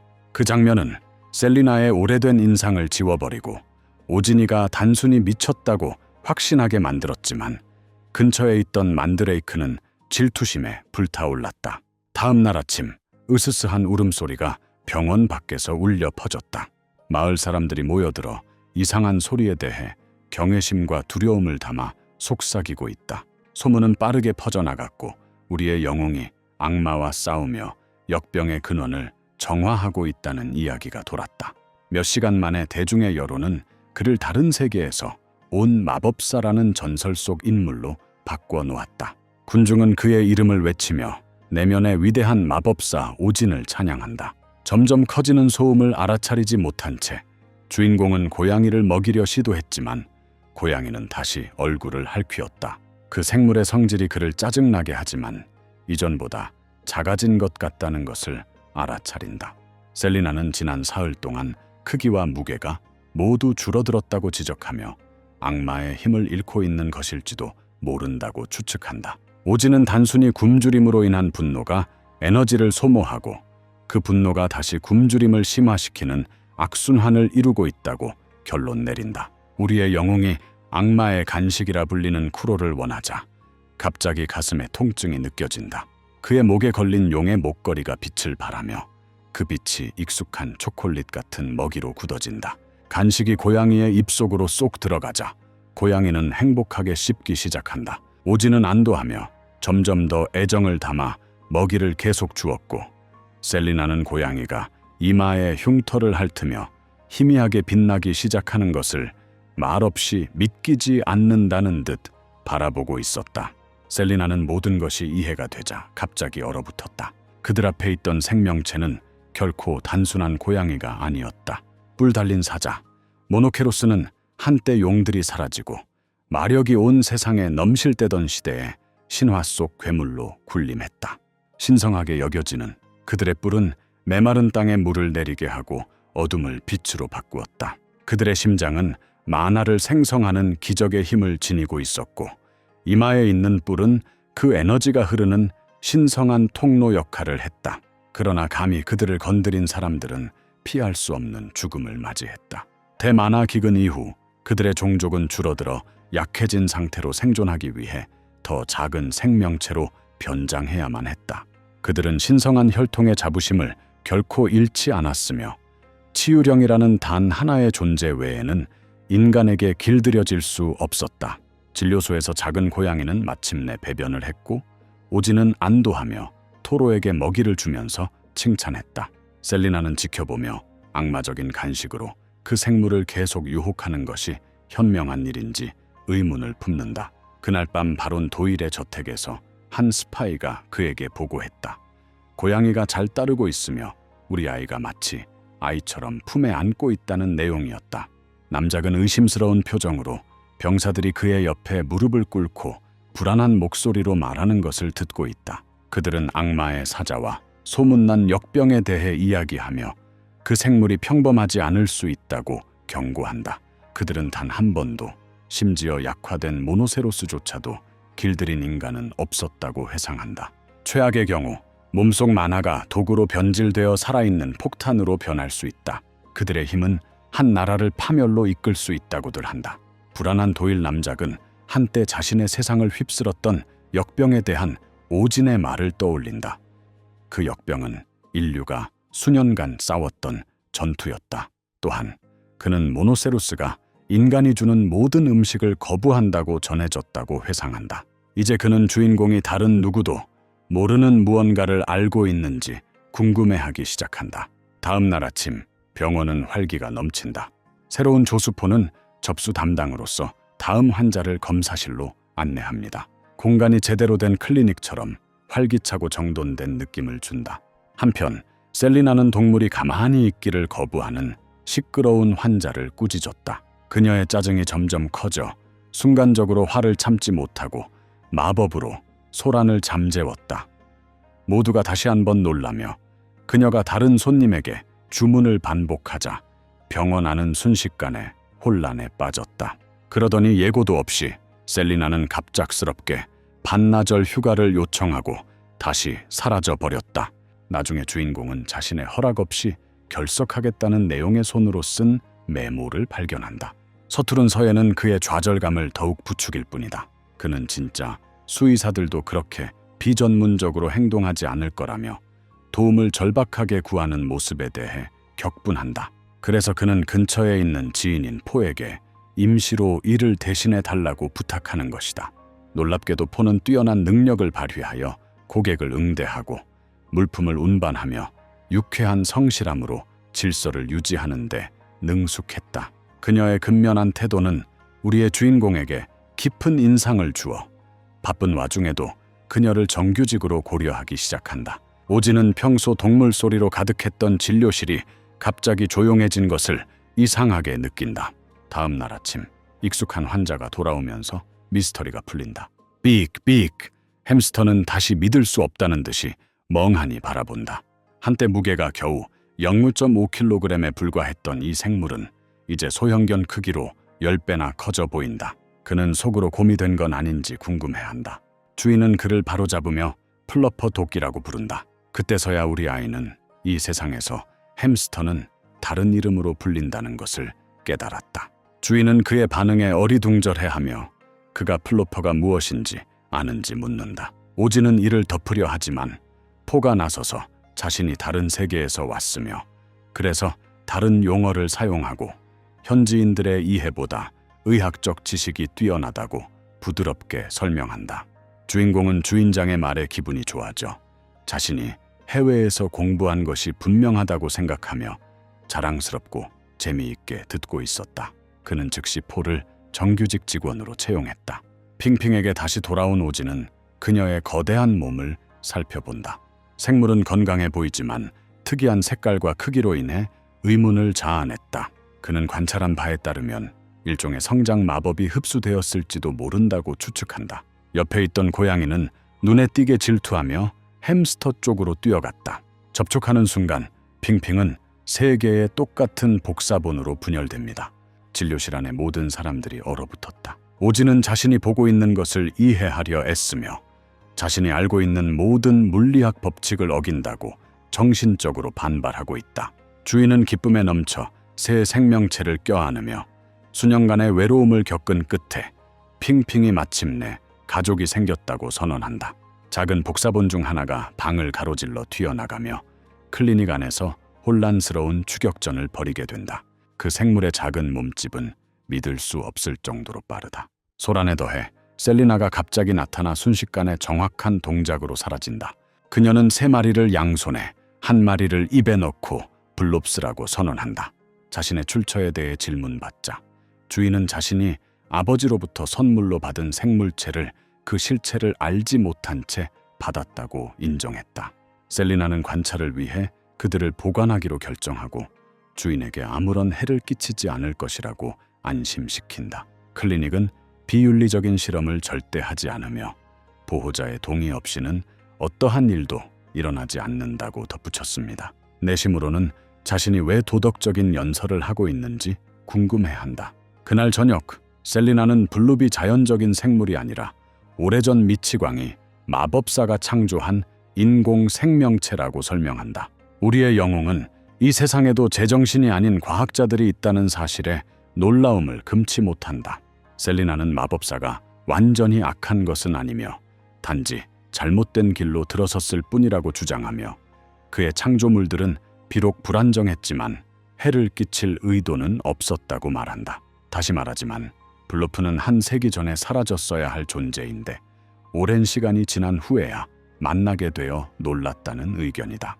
호기심이 그를 이기지 못하고 그는 셀리나가 대답하기도 전에 무심코 그녀의 나이를 물어본다. 근처에 있는 방충망에서 이상한 꾸르륵거리는 소리가 들려온다. 우리의 주인공은 걱정스러운 표정으로 그것을 향해 몸을 돌리려던 찰나 문 뒤에서 들려오는 노크 소리에 놀라 몸을 돌린다. 한 병사의 목소리가 울려 퍼지며 도일 남작이 도착했음을 알리고 남작은 오진의 진료실로 들어서며 자신이 괴물을 데려오겠다고 선언한다. 우리의 주인공은 조용히 공포에 휩싸여 고양이를 숨길지 아니면 일주일 안에 탈출을 도울지 갈팡질팡하고 있다. 그는 준비할 시간이 없었어요. 매 순간마다 그 생물을 돌보느라 신경 쓰이는 미소를 지으며 시간을 보냈다. 우리의 영웅은 고귀한 분에게 공손히 인사하며 이미 떠나버린 셀리나를 떠올리며 혼자서 이 혼란을 감당해야 할 생각에 마음이 무거워진다. 남작은 무거운 몸으로 자리에 앉아 인사말에도 관심이 없었고 차 한 잔을 권하는 것도 거절하며 당장 괴물을 보고 싶다고 요구했다. 오진은 망설이며 치료가 아직 끝나지 않았다고 중얼거리지만 남작은 냉정하게 클리닉이 아직 열려 있다면 치료는 완료되었을 것이라고 지적한다. 우리 아들은 금세 엉뚱한 이야기를 지어낸다. 구마의식 중 일어난 사고로 인해 그와 고양이 사이에 신비로운 자국이 생겨 둘을 떼어놓을 수 없게 묶어버렸다. 바론의 부하들은 회의적인 눈빛을 교환하며 그런 터무니없는 말을 믿는 사람이 있을 리 없다며 투덜거렸다. 자신의 이야기가 풀려가고 있음을 깨달은 주인공은 전략을 바꾸어 왜 남작이 자신의 저택 지하 감옥에 또 다른 검은 고양이를 가둬두었는지 의문을 품는다. 그 비난은 귀족을 잠시 놀라게 했다.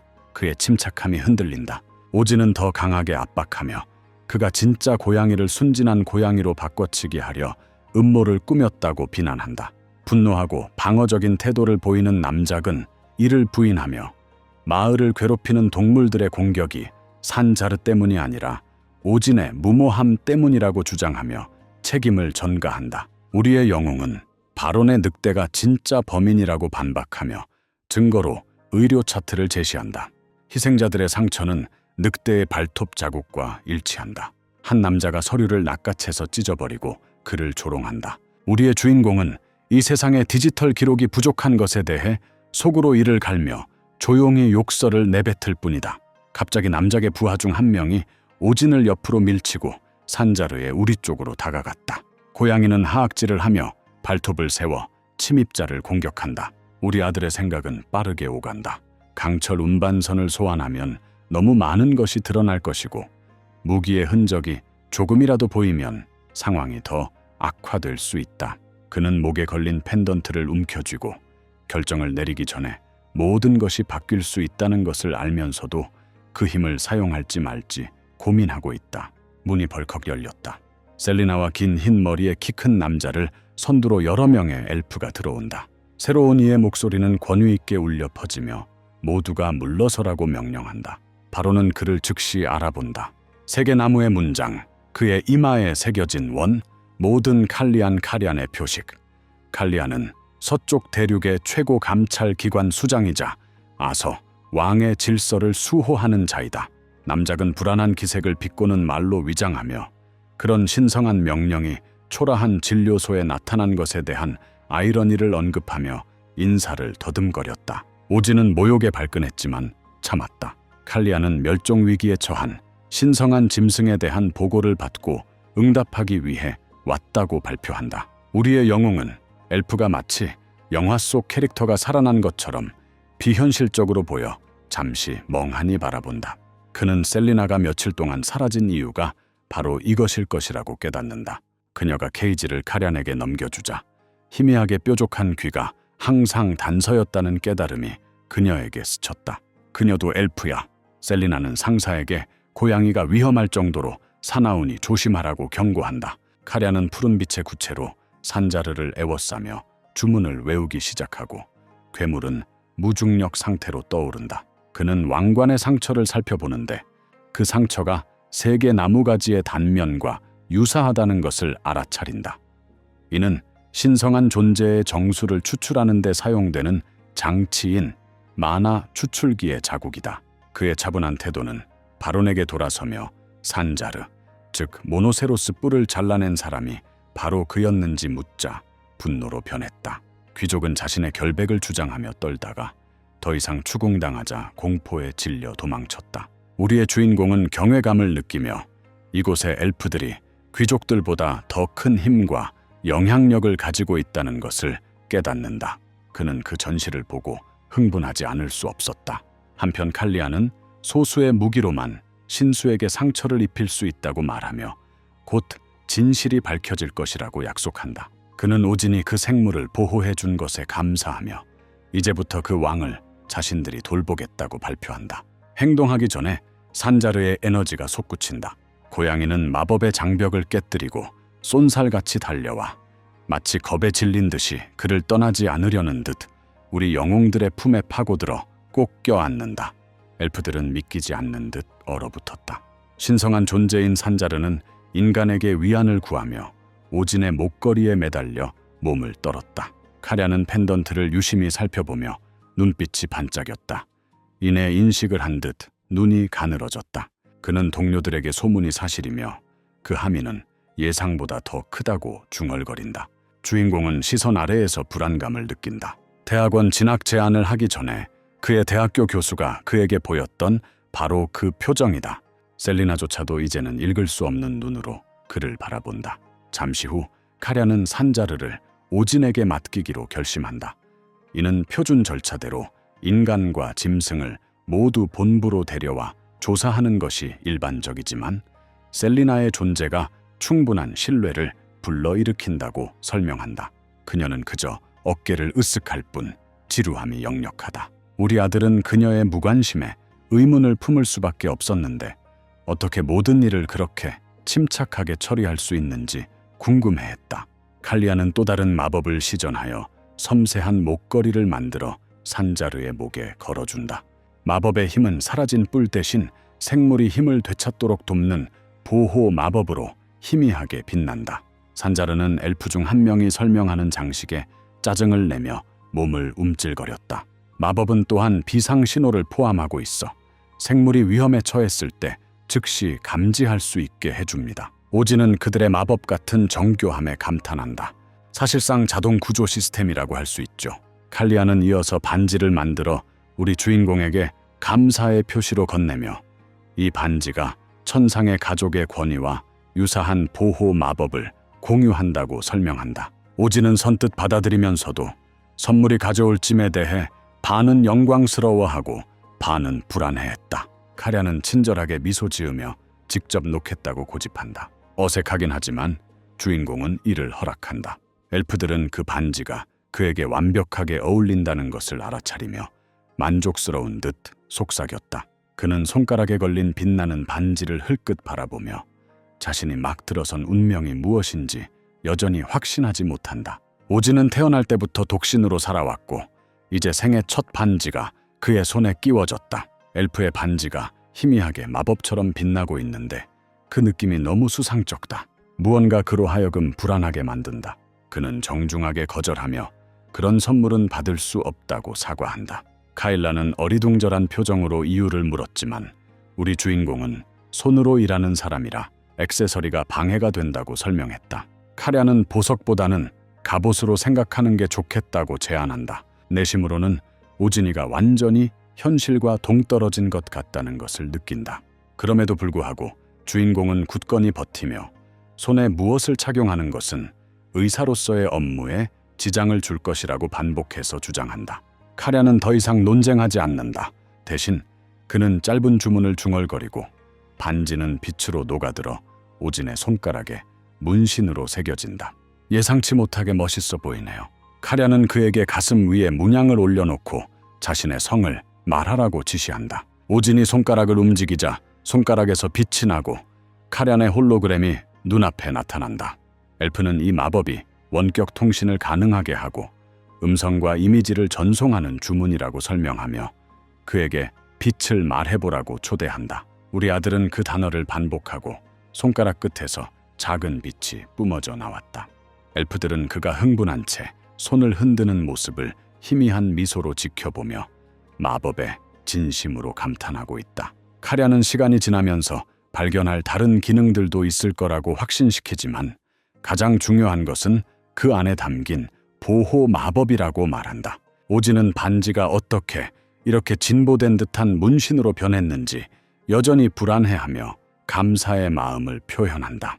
셀리나는 희미하게 미소를 지으며 아담이 반지를 단호히 거절했던 일을 떠올리지만 지금은 결과에 만족한 듯 보인다. 카련의 시선은 주인공의 목에 걸린 목걸이로 향하고 그의 얼굴에는 호기심이 스쳐 지나간다. 오진이 용에서 유래했다고 설명하자 엘프들은 깜짝 놀랐다. 용은 사라졌다고 여겨진다. 1000년 전에는 그는 같은 이야기를 들었다고 하면서 한때 치료사로 일하며 아픈 용을 돌본 적이 있다고 설명한다. 이에 용은 오진에게 목걸이를 건네며 고향으로 돌려보내겠다고 약속했지만 오진은 실수로 이 세계에 오게 되었고 이곳 사람들이 마법을 얼마나 깊이 이해하고 있는지 다시 한번 깨닫게 되었다. 우리의 영웅은 자신이 끝나기 전에 자신을 다시 보낼 방법을 아는 사람이 있는지 묻는다. 세 엘프 모두 눈을 크게 뜨고 그를 응시한 뒤 무릎을 꿇었다. 그들은 치유 영령에게 경건하게 찬송하며 운명이 그를 만나게 해준 영광에 감사한다. 오진은 어리둥절한 표정으로 얼어붙었다. 그들은 정말로 그가 어떤 신성한 존재라고 생각하는 것 같아요. 우리 아이가 항의하며 그들이 틀렸다고 주장해요. 그저 용의 실수로 인해 휘말린 평범한 인간일 뿐이고 용의 애완동물은 심각한 병에 걸린 것도 아니고 그저 방치된 것뿐이었다. 그러나 카련은 여전히 용의 힘이 깃든 목걸이를 받았다고 지적한다. 오진은 자신의 의지와는 상관없이 다른 세계로 던져진 후 여행 경비 때문에 어쩔 수 없이 받아들였다고 중얼거린다. 칼리아는 손을 엄숙하게 맞잡고 그들의 세계가 심각한 위기에 직면해 있다고 설명한다. 모든 생명을 지탱하는 신성한 에너지인 마나는 한때 풍족하게 흘러넘쳤지만 용의 멸종 이후 점차 줄어들어 신수들이 사라지고 세상마저 시들어가고 있다. 고갈이 계속되면 다음 세대는 생존할 수 없을 것이다. 이에 대응하기 위해 세계 지도자들은 마나를 보존하고 균형을 회복하기 위해 헌신하는 단체인 이더리움 오더를 결성했습니다. 우리의 주인공인 반은 듣기로는 이를 마치 마법 같은 환경 보호 기관으로 해석한다. 카련은 고대 전설에 따르면 언젠가 세상을 구할 용의 권위를 지닌 존재를 치유하는 영혼이 존재한다고 말합니다. 그가 이렇게 말하자 모두의 시선이 오진에게 쏠렸다. 그는 믿을 수 없다는 듯 자신을 가리키며 정말 자신을 가리키는 거냐고 묻는다. 카련은 엄숙하게 고개를 끄덕이며 수세기 동안 그의 도착을 기다려왔음을 확인한다. 우리의 영웅은 그들이 완전히 틀렸다고 다시 설명하려 하지만 엘프들은 이미 깊이 고개를 숙여 치유령에 대한 충성을 맹세하고 있다. 천상의 가족과 에테르 질서는 모두 그를 보호하겠다고 맹세한다. 우리의 주인공은 자신의 헌신이 짓누르는 무게감에 짓눌려 생각이 혼란스러워진다. 그는 모든 게 말도 안 된다고 소리치고 싶어 자신을 여기로 데려온 용이 미쳤다고 말하고 싶어 한다. 내심 그는 그 생명체를 저주하며 이게 대체 무슨 장난인지 궁금해한다. 다음 날 아침 신의 오해가 빚어낸 혼란은 이내 익숙한 진료실의 일상으로 바뀌었다. 한 손님이 날치기를 들고 와서 더 이상 날 수 없다고 설명합니다. 오진은 그것을 꼼꼼히 살펴보고 영양 상태가 괜찮다고 판단한다. 그냥 나이가 드는 것뿐이에요. 주인은 실망한 표정으로 혹시 진행 속도를 늦추거나 비행을 되찾는데 도움을 줄 방법이 있는지 묻습니다. 주인공은 나이 드는 것은 자연스럽고 피할 수 없는 일이며 받아들여야 한다고 부드럽게 설명한다. 주인은 잠시 망설이다가 병상에 누워 계신 아버지가 평생 동안 날치기를 사랑하셨다고 털어놓는다. 한때 여러 마리를 키웠지만 병에 걸린 이후로 하나씩 약해져 지금은 루미 한 마리만 남았다. 수십 년 전 그녀의 아버지가 어머니에게 결혼을 청했을 때 어머니는 그녀에게 청혼 선물을 주었다. 그는 루미를 밤하늘로 날려보냈고 그녀의 빛나는 지느러미는 별처럼 반짝였다. 그때는 날치들이 날아오르면서 빛을 발할 수 있어서 축제나 기념 행사에서 귀한 동반자로 여겨졌습니다. 리스닝 오지는 반지 대신 물고기로 청혼하는 것이 촌스럽다고 생각하는 반면 셀리나는 한때 낭만적인 것으로 여겨졌다고 설명합니다. 주인은 희미하게 미소 지으며 더 이상 그렇지 않다고 인정한다. 어머니가 돌아가신 후 아버지의 건강이 악화되어 이제는 남은 물고기들을 돌보며 하루하루를 고립된 채 보내고 있다고 그녀는 계속해서 말했다. 최근 주인 아저씨의 아버지는 루미가 날 수 있는 능력을 잃게 되면 더 이상 살아갈 이유가 없다고 고백했다. 우리 아들은 이야기 속에 담긴 슬픔을 알아차렸다. 마치 겨울이 오기 전 나뭇가지에 매달린 마지막 잎사귀처럼. 셀리나는 동요하지 않고 태연하게 새 물고기를 사자고 제안하는데 이는 그녀의 공감 능력 부족에 그를 놀라게 한다. 주인은 눈물을 글썽이며 우리 주인공에게 루미를 치료해달라고 간청한다. 아버지를 절망해서 구하기 위해서다. 하지만 주인공은 루미가 건강하다는 말만 반복할 뿐이다. 그저 나이가 들 뿐이고 마법으로도 시간을 멈출 수 없다. 주인은 루미가 아버지를 살리기 위해 다시 날아야 한다고 주장한다. 오진 선생이 루미가 아프지 않다고 설명했음에도 불구하고 나이가 들면서 그는 감정적 애착이 얼마나 위험한지 비로소 깨닫는다. 이 세상에서도 반려동물을 키우는 사람들은 자신의 반려동물과 깊은 유대감을 느낀다. 일부는 반려동물이 회복할 때까지 식사를 거부하기도 하고 다른 일부는 반려동물과 함께 죽기를 원하기도 한다. 그런 감정은 종종 좋은 것보다 해를 더 많이 끼치곤 한다. 갑자기 카련이 나타나 주인공이 반응하기도 전에 오진에게 약속을 하라고 재촉한다. 장면이 흐려지더니 그가 깨어났다. 모든 게 꿈이었어요. 아침에 우리의 주인공은 사람들을 맞이하는데 사람들은 그의 눈 밑 다크서클을 바로 알아차린다. 그녀는 자신도 밤을 새웠다고 고백했다. 포는 자신이 날아다니는 물고기 루미를 걱정하고 있었다고 생각했다. 그는 부인하지만 그녀는 물고기의 상태가 노화 때문이 아니라 마나 부족 때문일 수도 있다고 생각한다. 그녀는 어릴 적 세상의 마력이 쇠퇴하기 시작하면서 날아다니는 물고기의 빛이 희미해졌고 공중의 마력이 약해지면서 물고기들은 점차 날 수 있는 능력을 잃었다고 회상한다. 오진은 자신의 세계에서 벌어지는 상황이 환경 오염과 매우 유사하다는 것을 깨닫는다. 이곳의 생태계도 비슷한 방식으로 붕괴되고 있습니다. 그는 자신이 이 세상을 구할 운명이라는 엘프의 말을 기억하고 있다. 셀리나가 대화에 참여하며 문제가 비행 물고기 문제뿐만이 아님을 확인합니다. 많은 동물들이 병에 걸리고 있어요. 흔히 노화나 원인 불명의 질병으로 여겨지는 것은 사실 마력 고갈로 인해 발생하는 것이다. 가장 확실한 증거는 한때 사자였던 모노세로스라고 그녀는 말한다. 우리 아들은 산자도 원래는 사자였다고 기억하고 있어요. 지금은 고양이처럼 귀여운 모습이지만 그녀의 진짜 모습은 어땠을지 궁금해하고 있어요.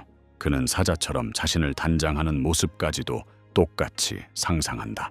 주인공에게 한 가지 생각이 떠오른다. 그는 포에게 날치 보호자들에게 주로 어떤 질병이 나타나는지 물어봅니다.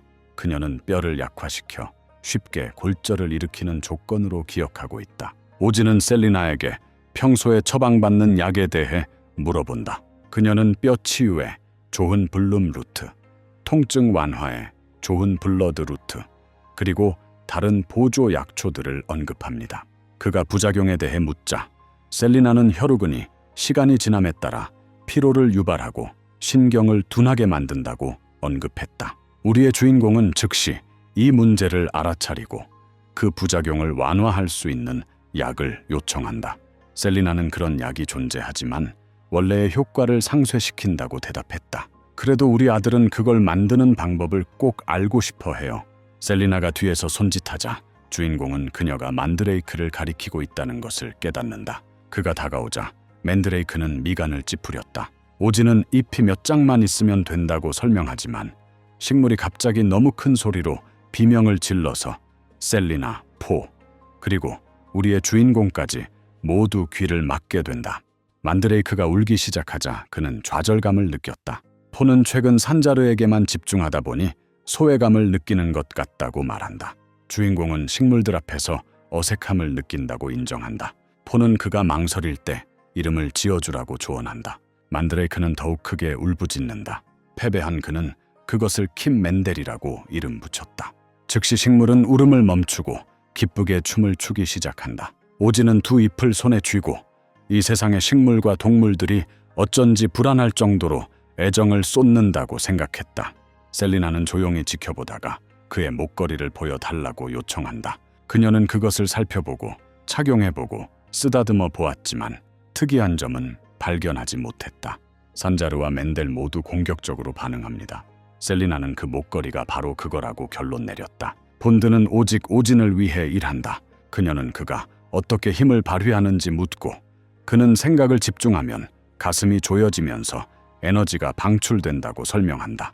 셀리나는 이 힘이 자신의 심장과 연결되어 있을지도 모른다는 것을 깨닫는다. 오진은 목걸이를 만지면 마치 먹이를 기대하듯 생물들이 자신에게 모여든다고 덧붙인다. 산자르에게 가장 좋아하는 추러스 간식을 먹이면서 셀리나는 에너지의 빛을 감지하고 우리 아이가 자신도 모르게 마력을 생물들에게 공급하고 있다는 것을 추론한다.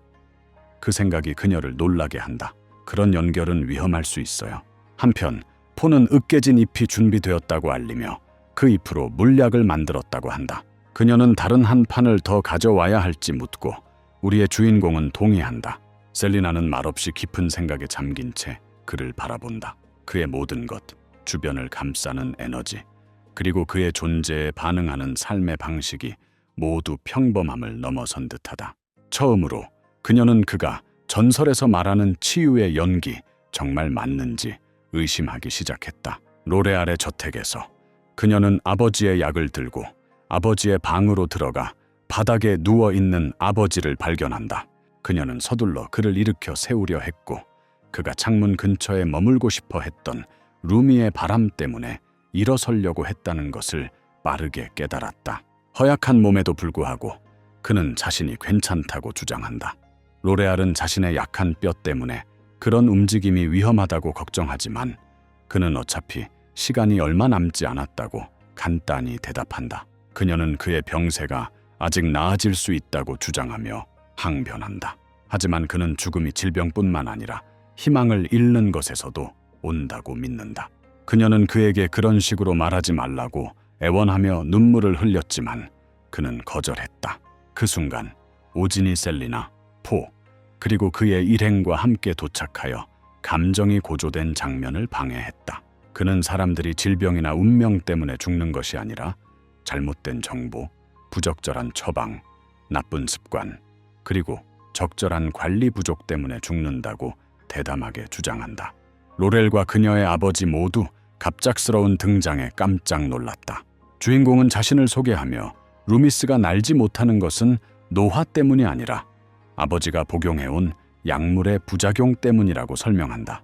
아버지는 루미가 아니라 자신이 약을 먹는다고 주장하며 혼란스러워하고 있다. 우리의 영웅은 날치들이 여전히 수중에서 몸을 단장하는 본능을 유지하고 있다고 설명한다. 그들은 자신이 아끼는 음식이나 사람을 깨끗하게 닦아줍니다. 루미는 아버지의 머리카락과 수염을 손질하면서 약물 잔여물을 접촉을 통해 흡수합니다. 로레알은 루미가 아버지 곁에서 밤을 보내며 그의 몸에 닿았던 기억을 떠올렸다. 노인은 진실을 깨닫고 중얼거렸다. 이것이 바로 내 수염이 항상 그렇게 빛나 보였던 이유였군. 오진은 이를 확인하고 자신이 개발한 치료제를 담은 주사기를 제시한다. 그는 물고기가 하루나 이틀 안에 기운을 되찾을 거라고 설명합니다. 아버지는 문제를 반복하지 않기 위해 모든 것을 다 밀어버리겠다고 농담을 하셨다. 주인공은 치료를 시작하며 각 물고기를 잡고 포가 그들을 제지하여 약물을 주사할 수 있도록 한다. 다 끝나자 그는 이 약의 효과가 빠르다고 적었다. 잠시 후 루미는 잠에서 깨어나더니 갑자기 공중으로 떠올라 희미하게 빛나며 아버지를 향해 날아갔다. 그는 꿈이 아니라는 것을 깨닫고 그녀를 응시한다. 하나씩 다른 물고기들이 빛을 내며 떠오르기 시작하고 그들의 몸에서는 부드러운 푸른빛이 뿜어져 나온다. 물고기들이 위를 빙글빙글 돌면서 방 안 전체가 반짝이는 듯한 밝기로 가득 찼다. 로레알과 그녀의 아버지는 지켜보거나 그 광경을 보는 것만으로도 로레알의 아버지는 마치 지금처럼 하늘로 날아오르는 빛나는 물고기를 들고 루미를 안고 있던 그날 어머니에게 청혼했던 일을 떠올리며 깊은 감동을 받는다. 필은 오진의 피와 만화 접촉으로 인한 반응임을 이해하고 자신이 평범한 셀리나임을 깨달으며 자신 또한 예언에 언급된 존재인지 의문을 품고 조용히 지켜본다. 치유의 정신. 나중에 셀리나는 카련과 만나 이 문제에 대해 논의한다. 카련은 모든 것이 예언과 완벽하게 맞아떨어진다고 믿으며 오진과 모노세루스의 관계가 반박할 수 없는 증거라고 주장한다. 셀리나는 주인공에게 자신의 것이 아닌 반지를 주기로 한 그의 결정에 의문을 제기하지만 카랴는 원래 주인이 기꺼이 받아들였을 것이라고 주장한다. 그는 치유령에 대한 소문이 곧 전 세계로 퍼질 것이라고 인정하며 단순히 적을 쫓는 것이 아니라 숨겨진 힘의 진실을 밝혀내는데 이를 활용할 계획이라고 밝혔다. 셀리나는 도일 남작이 배후에서 일하는 사람들을 말리기 위해 석방된 이유가 바로 이것임을 깨닫는다. 카랴는 오진이 해를 입지 않을 거라고 안심시키며 그가 이 마을에서 만난 건 우연이 아니라고 지적한다. 셀리나는 우리 주인공이 신비로운 목걸이를 걸고 마을에서 거대한 토끼를 제압하는 모습을 처음 봤던 순간을 회상한다. 그녀는 그가 독특하다는 것을 인정하면서도 그가 치유하는 영적인 존재인지에 대해서는 여전히 의구심을 품고 있다. 카랴는 그녀에게 계속 지켜보라고 말하며 예언이 구원만을 말하는 것이 아님을 상기시켜준다. 또한 앞으로 닥칠 시련을 경고하기도 합니다. 오진의 진료실에서는 또 한 번 조용한 아침이 펼쳐진다.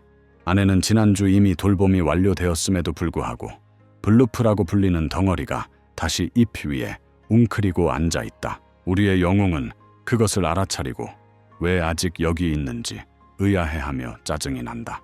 한편 셀리나는 3마리의 블롭 중 하나를 돌보고 있다고 설명하며 그 생물을 돌보고 있다. 그녀는 그것을 부주의하게 다루었고 그로 인해 주인공이 개입하게 되었다. 그는 블롭이 머리 부분에 코어를 가진 핵심 유형과 쉽게 번식하는 비핵심 유형으로 나뉜다고 회상한다. 코어 타입을 포함하면 추가 분열이 억제되지만 셀리나가 다루는 개체는 코어가 없어 스트레스를 받으면 번식할 수 있다. 셀리나는 압력 아래에서 증식하는 민감한 표본임을 확인한다. 우리 아들은 그런 생물들을 키우는 위험을 너무 잘 알아서 불안해한다. 블롭은 통제 불가능하게 번식할 수 있으며 잘못 다루면 마을 전체를 휩쓸어 버릴 수 있습니다. 만드레이크나 산자르 같은 휘발성 있는 생물과 함께 병원에 한 마리를 두는 것은 무모하게 느껴진다. 그는 셀리나가 주인의 허락을 받지 못했다는 사실을 깨닫고 조용히 그 결정에 의문을 품는다. 협력이라는 가면을 쓰고 혼자 행동한 포는 그 대화를 지켜보며 불안해졌고 어쩌면 개입하지 않는 게 나을지도 모른다는 암시를 은근히 내비쳤다. 주인공은 귀를 덮는 엘프들이 벌로 새겨진 범죄 흔적을 숨기기 위해 귀를 덮는다는 이야기를 들은 적이 있다고 기억한다. 그 생각은 그의 마음속에 계속 맴돌았다. 셀리나의 행동 선행, 개인적인 질문 회피, 그리고 공격적인 기질은 모두 그녀의 과거에 대한 의구심을 불러일으켰다. 오진은 잠시 그녀를 해고할까 고민했지만 클리닉의 업무량이 너무 많다는 이유로 결국 해고하지 않기로 결정했다. 더 이상 이야기할 틈도 없이 셀리나가 개점 시간임을 알리자 다른 곳에서는 바로네오 도일의 성에서 일상이 계속된다. 남작은 신비로운 인물이 있는 라그리마 크리스털을 통해 말한다. 그 남자는 아시리아의 주문이 오진의 진료소에 나타난 이유를 알고 싶어 한다. 남작은 갑자기 들이닥쳐 신령한 짐승을 언급하며 자신의 일을 방해하고 떠났다고 설명했다. 남자는 분노하며 남작이 아시리아 군대가 모노세루스를 점령하도록 내버려뒀다고 비난했다. 남작은 사과하며 그것을 되찾겠다고 약속하지만 이미 김 씨에게 있는 짐승이니 훔칠 필요는 없다고 덧붙입니다. 오진, 그 남자는 모노세루스가 보통 인간과 공존할 수 없다는 사실을 알고 충격을 받았다. 남작은 주인공이 자발적으로 따르는 것이라고 주장한다. 그 남자는 그를 무능하다고 부르며 아는 모든 사람을 입 다물게 하라고 명령한다. 연결이 끊어지자 남작은 오랜 훈계 끝에 실망감을 느꼈다. 그는 현재 휴가 중인 시어데오와 알렉스를 불러오라고 집사에게 지시한다. 집사는 초과 근무에 대해 불만을 제기한 후 휴가를 받았다고 언급합니다. 바로는 분노하여 휴가를 취소하고 그들을 데려오라고 명령한다. 문제가 점점 더 심각해지고 있다는 것을 깨달았다.